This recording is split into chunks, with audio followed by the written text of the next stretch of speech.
Hello everybody and welcome back to another video. Today I'm watching World War II by Oversimplified. Now, I know a good amount about World War II, but I've never watched his videos on it before, so I might as well. And maybe I'll learn something new from it. I obviously didn't study everything about World War II, so maybe he covers something I've never heard of. Let's check it out. It's 1902. A young man by the name of so we're starting earlier. From Italy to Switzerland to avoid military we're getting service. Mussolini's beginnings. He gets big into socialism, working for trade unions, writing for socialist newspapers, advocating a violent overthrow of European monarchies. Didn't he get arrested? The whole shebang. This gets him in a bit of trouble with the Swiss police, so he gets arrested, sent back to Italy, He did. set free, returns to Switzerland, is arrested again, goes back to Italy again, completes his military service after previously avoiding it, and then after a brief stint as an elementary school So he got teacher, arrested he twice. finally returns to work as an avid socialist. His speeches and journalistic abilities. Oh, he made was a him teacher. famous No among wonder he Italian became a socialists. fucking He was megalomaniac. anti-war, so when Italy colonized I mean, Libya he in wasn't as bad as 1910, Hitler, but he rioted and got arrested. he was still kind of then bad. World War I came along, and once again he protested Italy's involvement. But then he thought, wait a minute, this war could bring about the social climate needed to overthrow European monarchies and bring about the socialist revolution everywhere. And suddenly he was pro-war, but his fellow socialists didn't like his new pro-war stance, so they kicked him out of the party. I don't think if you're in a party that is anti-war and suddenly you switch and go, yes to war, I don't think they're gonna like you very much. So then he said, you know what? I'm done with socialism. We need something new, not based on class divisions tearing us apart, but based on unity through nationality. Class divisions will always be a thing. Unite all Italian peoples, just like the days of the Roman Empire. I'll call it fascismo, and it will guide the Italian nation to greatness. That's all well and good, Mr. Mussolini, but what kind of haircut am I giving you? Let's go with... bold. He was bold, yeah.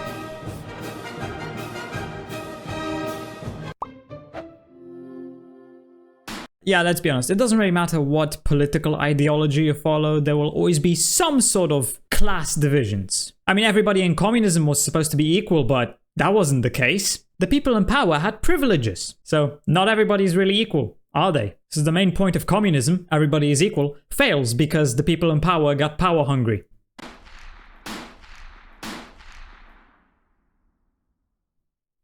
Italy had been on the winner's side in World War I, and they hoped they were going to get a lot out of it, but in the end, they only got a little, and they felt cheated. On top of that, a bad economy and weak governments meant that the Italian people were a little unhappy. So when Mussolini came along and said that he could fix everything, his fascist movement gained a lot of support. In 1922, he went to the king and said, make me prime minister, or I'll make me prime minister. And the king said, you and what army? That's a very bold... Wow, okay, never mind, it worked. Fair enough. Then he went about establishing a dictatorship with himself at its center. Europe had its first fascist dictator. Next up, Germany. Germany had been on the loser's side, and they got absolutely wrecked by the Treaty of Versailles. They lost territory, had to demilitarize the Rhineland, had to reduce their army to just 100,000 men, couldn't have an air force, had to pay the Allies a huge amount of money that it didn't have, and a new rule was established that every Englishman withheld the right to walk in... Yeah, Germany was a powerhouse in Europe before World War I. Afterwards, well, we all know what Germany was reduced to. It's no wonder they chose Hitler. To the center of Berlin, pick out any German they wanted, and spank the hell out of them. I made that last one up, but it helps you understand how all of this felt to Germans. He punished them severely. A bad economy and weak governments meant that when a small angry man with a silly mustache came along and said that he could fix everything, the German people loved it. Hitler had been a soldier during World War I, and he was crazy patriotic, and nobody was madder than him about Germany's humiliation. He helped start a new political party, and in 1923 attempted a march on Munich with his boys. Why is it And then censored? he got arrested. And in 1923 attempted a march on Munich. Wait, are those swastikas? Do they actually have to censor swastikas in a video that covers the history of World War II? In a historical video, you have to censor history? What the hell? Classic YouTube. With his boys. And then he got arrested. But his popularity grew and grew, and in 1933, the president... Actually, no, why do you even have to censor it? You can't even make the argument of, oh, kids will see it, because kids learn about this stuff in school anyway. They see swastikas in school books. So there is literally no reason to censor that, because you learn about that stuff in school anyway. You see that. So what argument could YouTube possibly have for that to need to be censored? I don't get it. The president made him chancellor. He believed he was Germany's great destined savior, and he went full megalomaniac, establishing a dictatorship with himself at its center. Europe had fascist dictator number 2. Hitler and Mussolini had a lot of the same ideas, but more importantly, they had the same enemies, and they started to get along. Anyone else want to be friends? Franco? Japan. No? You good? I do. Who's that? It's Japan, and they've taken over northern China. Let's rewind a bit. Japan had isolated itself from the rest of the world for over 200 years until the Americans showed up and said, you're gonna trade with us and you're gonna like it. Then the Western powers imposed a bunch of unequal treaties, meaning Japan's economy was bust. They also had no natural resources, so they decided to go get some. They went to war with China to gain a sphere of influence over Korea. And they committed many war crimes. Stuff. But then the West said, hey, cut that out. And since Japan couldn't take on the West, they said, okay, I guess we'll just go home. Wait a minute, what are you doing? Taking advantage of a weakened China and setting up spheres of influence. But I was the one who weakened them. We know. And you guys didn't let me have anything. We know. That seems unfair. We don't think so. No, that's pretty normal. Okay, see ya. So Japan thought, screw this, and went to war with Russia, and stunned everyone by actually winning. Then they fully annexed Korea, but they didn't stop there. In World War I, they took Germany's colonies and islands in Asia. And then in an incident that was maybe staged by the Japanese army, a bomb blew up the Japanese train in Manchuria, giving them an excuse to launch an invasion and take over. So here's the situation. Nazi Germany, Fascist Italy, and Japan all believe they're racially superior, all feel hostility towards the Allies, and all really want to doesn't seem like much when you look at it on a map. And so they did. Let's start with Germany. Hitler hated the Treaty of Versailles, and now he was ready to begin undoing it. In complete violation of the treaty, the first Luftwaffe squadrons were set up, conscription was introduced, and he pimped up his army. The Allies did nothing. Then Hitler sent his army back into the demilitarized Rhineland, giving orders to immediately that's kind of what they're good the at. Allies showed up. The Allies did just nothing. Like when Putin With his invaded Ukraine. Strengthened, he could now move on to step 2. They didn't do much. He wanted to rapidly increase the Aryan population, and to do so, he needed Lebensraum. Or in other words, he would have to take over the world. But for now, a good portion of Europe would do, and he began eyeing up his neighbors. The Allies finally started to get worried, so they implemented a fairly useless diplomatic strategy called appeasement, and it went a little something like this. Hitler would say, I want that thing, and the Allies would say, you can't have that thing. Okay, you can have that thing, but no more. I want that thing. And repeat. In 1938... Once again, you can make a comparison to Putin. Chechnya, they did nothing. Georgia, they did nothing. Ukraine 2014, they didn't do much. They did something, but not much, not enough. Ukraine 2022, once again, they didn't do enough. Because appeasement does not fucking work. But for some reason, the West decided to forget about that and they just let Putin do whatever the fuck he wanted. Hitler's army marched into Austria and just took it, with no resistance. Boom, this is Germany now. Next, he demanded to be given the Sudetenland, an area of Czechoslovakia with many... This is Germany now. Well, Austria voted yes to be annexed by Germany. 90+% said yes, I believe. Obviously, some of them definitely only voted because they were afraid that if they said no, they would be hunted down by the Germans and killed, which they probably would have. But majority probably still voted yes anyway, just because they actually did want to. Next, he demanded to be given the Sudetenland, an area of Czechoslovakia with many ethnic Germans. The Allies held a meeting with Hitler in Munich and said, look, we're going to give you what... Hang on. This meeting is about my territory. Shouldn't I come to the meeting too? Anyway, we're going to give you what you want. Oh, wow. The Western countries having meetings with the enemies and deciding a different country's territory, and that country isn't even involved in the meeting. Damn, it's kind of... I think there was a situation like this with the Ukraine-Russia war too. Crazy how history just repeats itself. And the Western nations don't learn from their just like mistakes. That? Yep. What's the catch? Just sign this piece of paper promising you won't invade the rest of Czechoslovakia. Okay. Then Chamberlain returned home victorious, waving his signed piece of paper in the air. That would never crisis work. To be averted and the continuation of world peace. And we built a statue of Chamberlain in his honor. And every day on the 30th of September, we celebrate Chamberlain Day. Hitler's invading the rest of Czechoslovakia. What? He's invading the rest of Czechoslovakia. Oh. You lied to me. What do you expect? I'm Hitler. Not to be outdone, Mussolini also wanted to get in on the action. He thought to himself... Once again, I'm comparing this to the Russia-Ukraine war, but sorry, it's just very easy to compare these two because it's honestly kind of similar. Hitler and Putin, it all works very similarly. Apparently, I'm not sure if this is like confirmed or not, but apparently they want to like have another ceasefire. I think it was Trump, something about a ceasefire between Russia and Ukraine. That's not going to solve anything. That's just going to allow, if there was a ceasefire, that's just going to allow Russia to build up its armies again and attack Ukraine once more. Or a different country. Like, it's not going to change anything. Himself, isn't there a not yet colonized nation somewhere which is so underdeveloped that the people would be defending themselves against our tanks with literal bows Probably and someplace arrows and in winged Africa. spears?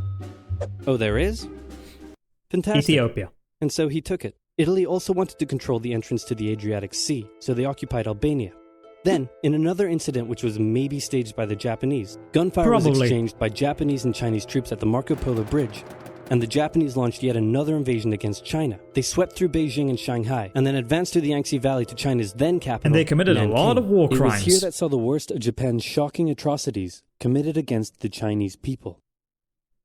Back in Europe, Germany and Italy made their And we're just back to relationship this status now. official by signing the Pact of Steel. Then, Hitler turned his eyes towards Poland and the hated Polish corridor splitting Germany in two. At this point, the Allies really had to put their foot down, and they warned him that an invasion of Poland would mean war. Hitler had When he planned to invaded continue Poland, his the Allies advance did eastward, nothing. But he didn't want to end up fighting a war on two fronts. So for now, he made an alliance with Stalin, saying, "How about we both invade Poland and split it between the two of us, and I definitely won't not refrain from not betraying you sometime in the future." Sounds good. This new alliance stunned the West. On the 1st of September 1939, German troops entered Poland, and Britain and France declared war on Germany. But they didn't actually do anything. The Poles fought hard, but they were no match for the Nothing two giants significant crashing down on anyway. them from either side. Then came a period known as the Phony War, where everyone just sort of sat around not doing much. The French had launched a small invasion into the Saarland, but they maintained mostly defensive positions, and after a while decided to just turn around and call it a day. Speaking of France, the French were still super proud of their victory in World War I, and they hadn't really moved on from it. They still used horses, they dispatched messages by motorbike instead of using radio, orders from the commander-in-chief were usually pretty vague, and the troops were rarely inspected. They built a line of defenses along their German border, but didn't bother extending it all the way to the Channel, and they wouldn't launch artillery strikes against Germany out of fear of being retaliated against. In a war.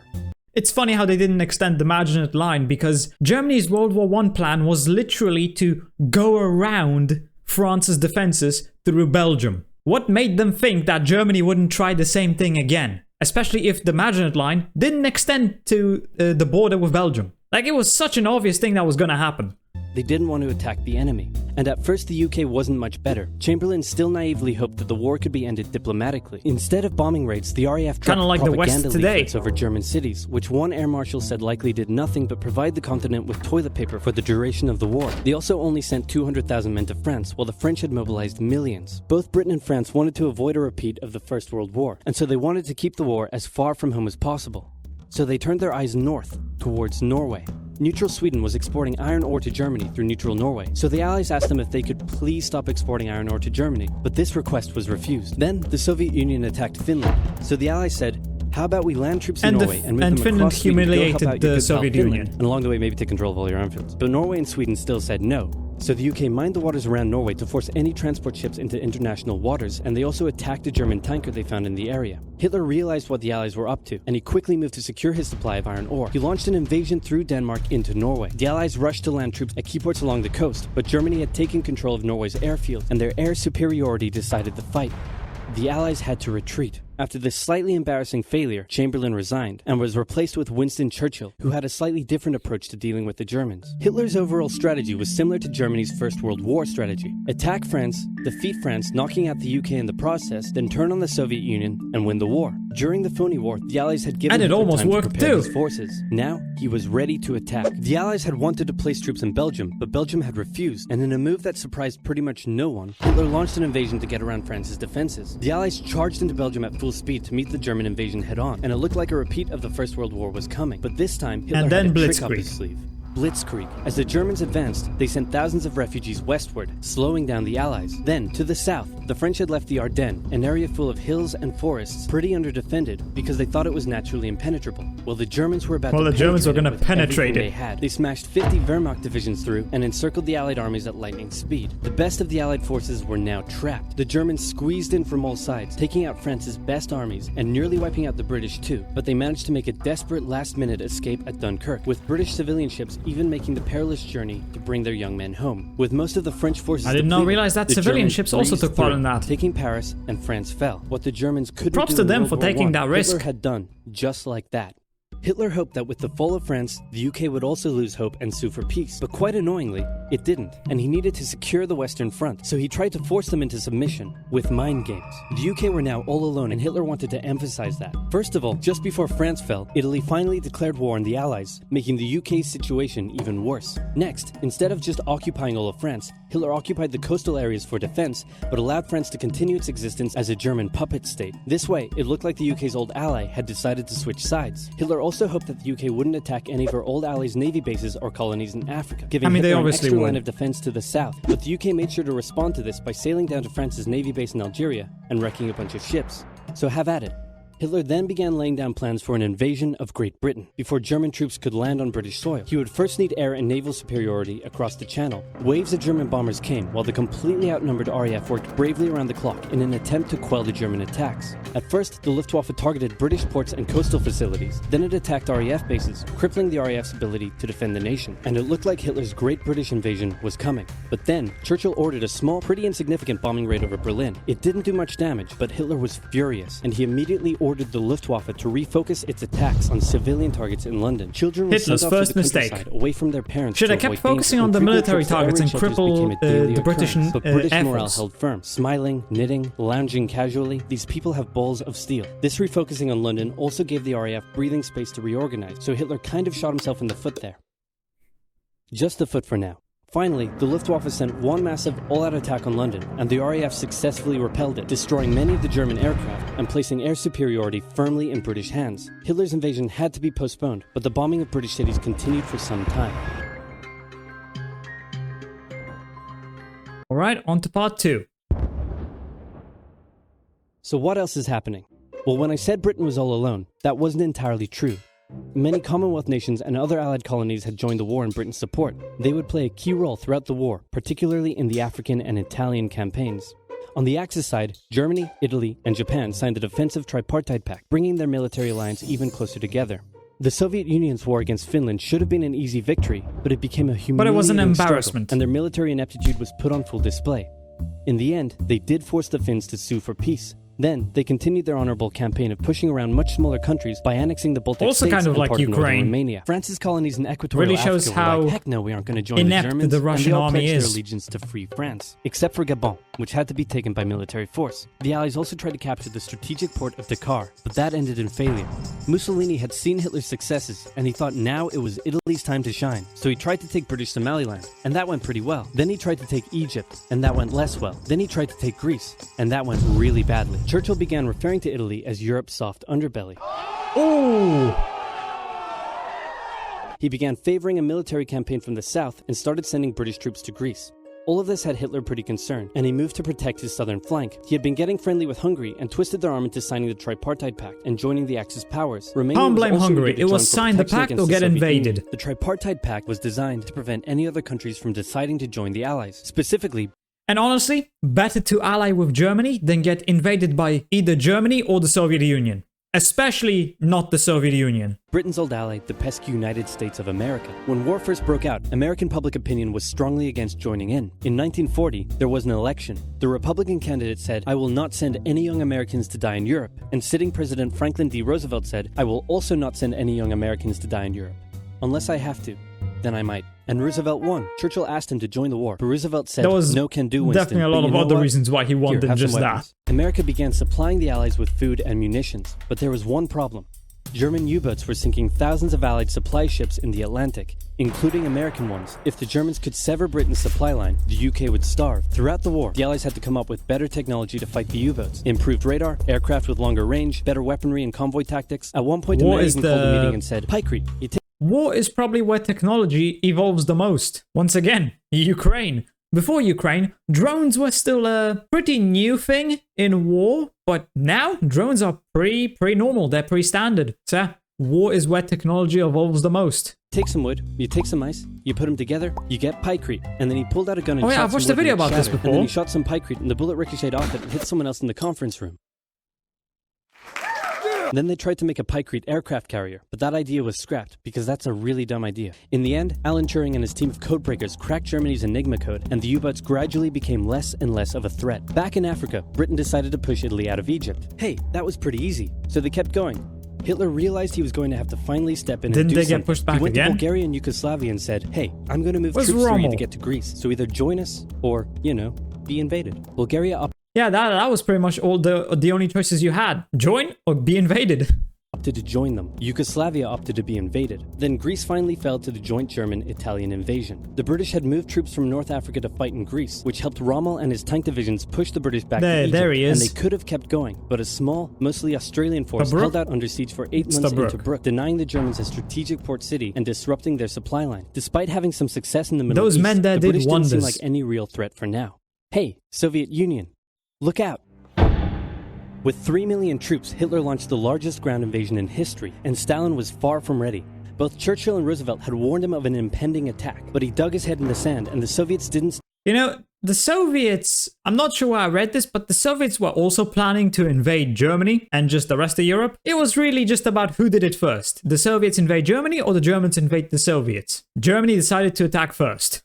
Stand a chance. Germany made staggering progress, with huge encircling movements capturing mind-boggling numbers of Russian troops. 250,000 at Bialystok, Minsk, 300,000 at Smolensk, nearly 700,000 at Kiev, and again at Vyazma and Bryansk. Leningrad was put under a siege that would last an insufferable 4 years. The invasion of Russia had been Hitler's main ideological goal from the beginning, and his hatred for the ethnic peoples there was now unleashed. Yeah, he wanted to push all the Slavs beyond the Ural Mountains. Was brutal for all that endured it. The Germans were now inside of Moscow, and that's it. It's all over. But then it happened. It got cold. Stupid cold. And the Germans Hitler weren't had hoped prepared. the Soviets would give up before winter, but they kept fighting. His commanders came to him and said, "Can we please dig in for the winter and wait until spring?" "No, keep going." "But oil is literally freezing inside our vehicles." "That's fine, keep going." "We're having to leave the corpses of our frozen horses by the side of the road so we can still find our way in the snowdrift." "Perfectly normal, keep going." Hitler That is hadn't not given normal. his millions of men winter clothing and supplies because he thought he really should have won by now. Then, Stalin called in troops from the Siberian front, specially trained to fight in the extreme cold, and the Germans were no match. They were now being pushed back. They had no choice but to dig in and wait for winter to end.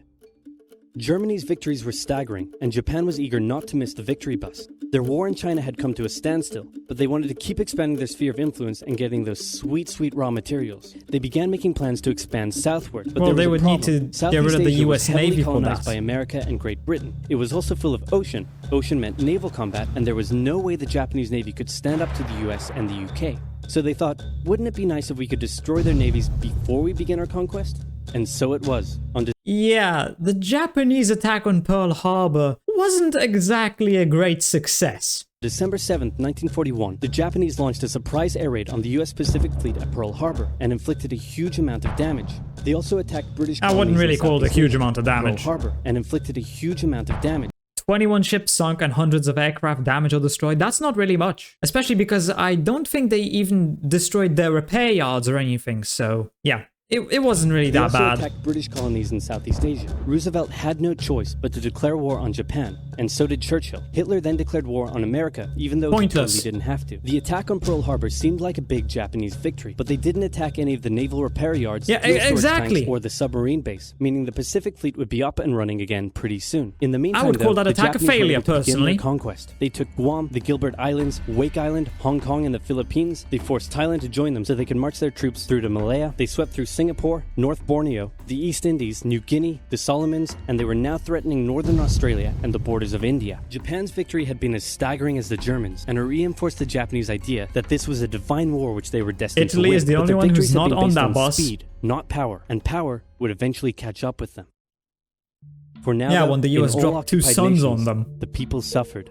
Persecution, forced labor, harsh punishments for any who spoke out against their They occupiers. touched the In Europe, boats. the Nazis were rounding up ethnic minorities and other unwanted groups and individuals. In particular, millions of Jewish people would suffer through Remember, if you see the US Navy, don't touch the boats. It never ends well. Just ask Iran. the terrible events of the Holocaust. Brave resistance movements rose up in defiance of their invaders, while the people held out for hope. And hope was coming. Winter was over, and Hitler could continue his push eastward. But this time, he switched up his strategy. He wanted to focus on the south. His plan was to cut off the Russian armies in the Caucasus, an area full of oil, and then Not a invade bad the idea. Caucasus and take all the oil. His forces moved across the north with ease, and Hitler got cocky. He rerouted the 4th Panzer Army south early, leaving the 6th Army to complete the encircling movement alone. To do so, the 6th Army had to reach and take the key Soviet city of Stalingrad. The Should have Russians just defended avoided it, fiercely, gone around and it. Stalingrad saw some of the harshest fighting of the entire war. And finished the Soviets held up the German encirclement advance of for 5 months the as they battled Caucasus. in the war-torn Well, city, cutting which off the bought them Caucasus from the valuable rest time. When the Germans had of first the launched their Soviet invasion a Union. year earlier, the Soviets had moved their factories to the east. Those factories had been building a butt-ton of tanks and aircraft and getting the Soviet army up to scratch. Now, it was ready. Stalin gathered his new and improved forces around the city, and in an attack that resembled Yeah, that Hitler's was the own Russian encirclement strategy. tactics, they began surrounding Quantity the Sixth over Army. quality. Hitler's commanders came to him and said, "Hey, maybe we should retreat." But Hitler It's a said, shame it "No, no, worked. you I wish stay." the Germans destroyed them. On one hand, fuck the Nazis, but at the same time, fuck the Soviets. He also didn't mention Lend-Lease, how the Soviets got a crap ton of American equipment. I guess that just doesn't matter. It's funny how everybody forgets about that. No, the Soviets did all the work, totally, yeah. The Allies did nothing. The entire Sixth Army was trapped and had to surrender. With complete air superiority, the Soviets started pushing westward. For Stalin, it was a resounding victory. For Hitler, an absolute catastrophe. Things also weren't looking too good for Hitler elsewhere. With America now in the war, Allied bombing over German cities reached devastating levels. In Africa, the British had pushed Rommel back again. Then they were pushed back again, and finally, after a decisive battle at El Alamein, and with American and British troops arriving in the west, the Germans and Italians were squeezed out of Africa. Japan was also already seeing its rapid success being turned around. They attempted to take the island of Midway, but the US Navy was ready for the attack, and they sank Japan's carrier. Actually, they sank a lot of them. They sank many, yeah. It was a battle from which the Japanese Navy would never recover. British, Indian, and Chinese troops held the line in the harsh jungle terrain of Burma, and the Japanese suffered losses in the Solomon Islands and New Guinea. They began to realize they were not invincible. With the Axis out of Africa, the Allies had to decide their next move. Churchill still wanted to attack from the south, while the Americans preferred a full sea invasion in northern France. All right, said the Americans, we'll do it your way. Allied forces successfully landed in Sicily and began moving north. They also carried out bombing raids over Rome. The thing was, many of the people in Sicily had relatives living in America, and they greeted the American troops quite warmly. With the war reaching home territory, That makes sense. The United States is just a melting pot of a bunch of different people from different European countries. Italians just weren't that into it, and Mussolini was suddenly very unpopular. He was voted out by his own fascist Grand Council and was toppled from power. Italy immediately began negotiations for surrender. Hitler wasn't surprised and had already sent reinforcements southward. In an operation he ironically called Operation Axis, German troops quickly disarmed Italian troops in the north. The Allies continued fighting the Germans up through Italy, but then winter set in, meaning mud, and everything slowed to a halt. All right, said the Americans, let's do it our way as well. Germany had made itself a lot of enemies, and millions of Allied troops had been gathering in England as factories worked around the clock producing the war material needed for a super crazy massive, the likes of which the world has never seen before, invasion of Europe. The Germans knew an Allied invasion would come, but they didn't know where it would land. Thanks to Allied deception tactics, they thought there was a pretty good chance it would come at Calais, but the Allies were really going to land in Normandy because it was less fortified and the beaches were nicer. Under the careful planning of General Dwight D. Eisenhower, the invasion that had been long in the making was just about ready to go. Just one thing was preventing the launch: the British weather. For a short while, everyone sat around waiting for a decent day, and then it came. On the night of June 5th, over 1,000 bombers took off and raided coastline defenses, while paratroopers were dropped inland in a bit of a chaotic operation, tasked with sabotaging defenses and capturing key bridges to stop any German reinforcements from reaching the beaches. Early the next morning, the barrage came, as Allied ships fired a huge number of shells at the German fortifications. Makes you think how many of those paratroopers died because the Americans at Utah and Omaha, were just caught by the Germans. Golden Sword, and the Canadians at Juno. It was a tremendous struggle with a great loss of life, particularly at Omaha, but the Allied troops captured the beaches and the landings were a success. Then they began their movements inland. They took the port of Cherbourg and the city of Caen. The Americans moved south to capture Brittany. Then, in a massive disaster for the Germans, British and Canadian troops from the north and Americans from the south trapped the German 7th Army in a near wipeout encircling movement. In August, Allied troops landed in the south of France to deliver resistance. No number of how many on one beach, Germans were there? All was a Frenchman handing out champagne. Paris was liberated, and the Germans were pushed out of France as the Allies entered Belgium. In the Far East, the Allies started to push the Japanese out of Burma, as the Americans launched a two-pronged offensive in the Pacific. In the south, General MacArthur led the push to liberate the Philippines, while General Nimitz oversaw the brutal island-hopping campaign. American forces had to make hard-fought landing after hard-fought landing on fiercely defended small islands. Yeah, the island-hopping campaign. Towards the Japanese mainland. The Japanese believed that the greatest thing a person could do was to die in battle, and the most dishonorable act was to surrender. As a result, they fought ferociously. And that's what makes them the worst opponent to fight. And the closer the Americans got to the mainland, the more ferocious the resistance became. In February 1945, the Americans captured the island of Iwo Jima, and an intense firebombing campaign of Japan's wooden cities began. I'm pretty sure that there were more civilian casualties in Japan from napalm than from the 2 atomic bombs combined. But everybody only focuses on the 2 nukes. It's always those 2. No one ever really seems to talk about everything else. The Allies suffered some setbacks trying to liberate the Netherlands, but they were making progress and were now threatening the industrial heartland of Germany. Hitler's health, both mentally and physically, was rapidly deteriorating. Things were looking bad, and he was desperate. He said, "We need to turn this thing around, and I have just the trick. Remember a few years back when we blitzkrieged through the Ardennes and trapped the Allied forces in Belgium? Well, I'm going to do the exact same thing. That's not going to work second time. Again. He gathered his forces and tried to pound them through the Ardennes. He used up the remainder of Germany's strength and resources, and he managed to create quite a nice bulge. He also trapped some American forces in the Belgian town of Bastogne. The Germans sent the trapped Americans a message saying surrender or be annihilated. When it was read out to the commanding officer, he said, "They want to surrender? No, sir, they want us to surrender." Nuts! And that's what they sent off as their official reply. General Patton's Third Army then managed to break the siege from the southwest, and the Germans were pushed back. Hitler's last-ditch attempt had failed, and what followed was a total collapse of the German forces. The Allies pushed into Germany from both sides. The Soviet Union took Warsaw and kept pushing to Berlin. In his bunker, Hitler realized all hope. Yeah, the Soviets took Warsaw after the Germans destroyed it. There was an uprising in Warsaw. The Soviets were across the river while it was happening, and they just waited. Then after the uprising was over, that's when the Soviets moved in. You know, when Warsaw was already destroyed. You know, because the Soviets didn't liberate anybody. They just occupied people, like how Germany did it. It's like that on the new management meme. Hold on a second, I'll find that. Oh yeah, look, when I type it in, one of the first ones that shows up is literally a version of the Polish and the Soviets. Like, this writes itself. I don't even have to do anything. It's already ready. Honestly, you can replace Poland with just all of Eastern Europe and this meme still works. Fuck the Russians. Was lost. Berlin fell, and with it, Hitler's dreams of a great German empire. 2 of the Axis nations had been knocked out. 1 to go. The Americans began their assault on Okinawa, the last island before they would reach the Japanese mainland.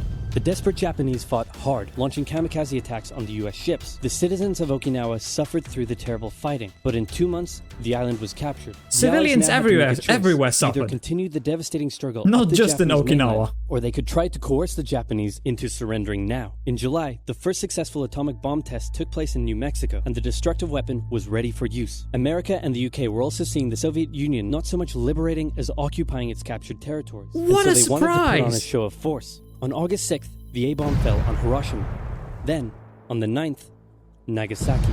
Didn't they also have more ready to be deployed? The cities were reduced to rubble, and for the people living there, it was a terrible fate. But for the Allies, it achieved their main aim. In September, the Emperor announced Japan's surrender, saying the war situation has developed not necessarily to Japan's advantage. After 6 years, war was finally over. The Allies occupied Japan for 8 years. The Emperor was allowed to keep his position, but General MacArthur made sure this picture was printed in the Japanese press to display to the Japanese people that their Emperor was not the divine, powerful being they had believed. Germany was divided between America, the UK, He's not France, as tall. and the Soviet Union. In 1949, the Allied sectors were united into West Germany. The Second World War had been more terrible and destructive than the first. In its aftermath, 2 major superpowers with 2 very different ideologies had come out victorious, and the tension between the 2 of them would create a new kind of war. And that's it. That's World War II by Oversimplified. Yeah, definitely a lot of stuff that wasn't mentioned, but this is just an oversimplified version, so he can't cover everything. That much was obvious from the start. I also think I said pretty much everything I wanted to during the video. I didn't really learn anything new, but it was still a good video, so I enjoyed it. Hope you did as well. If you did, consider subscribing and leaving a like. If you're interested, why not watch this video right here? And with that, I hope I'll see you in the next video.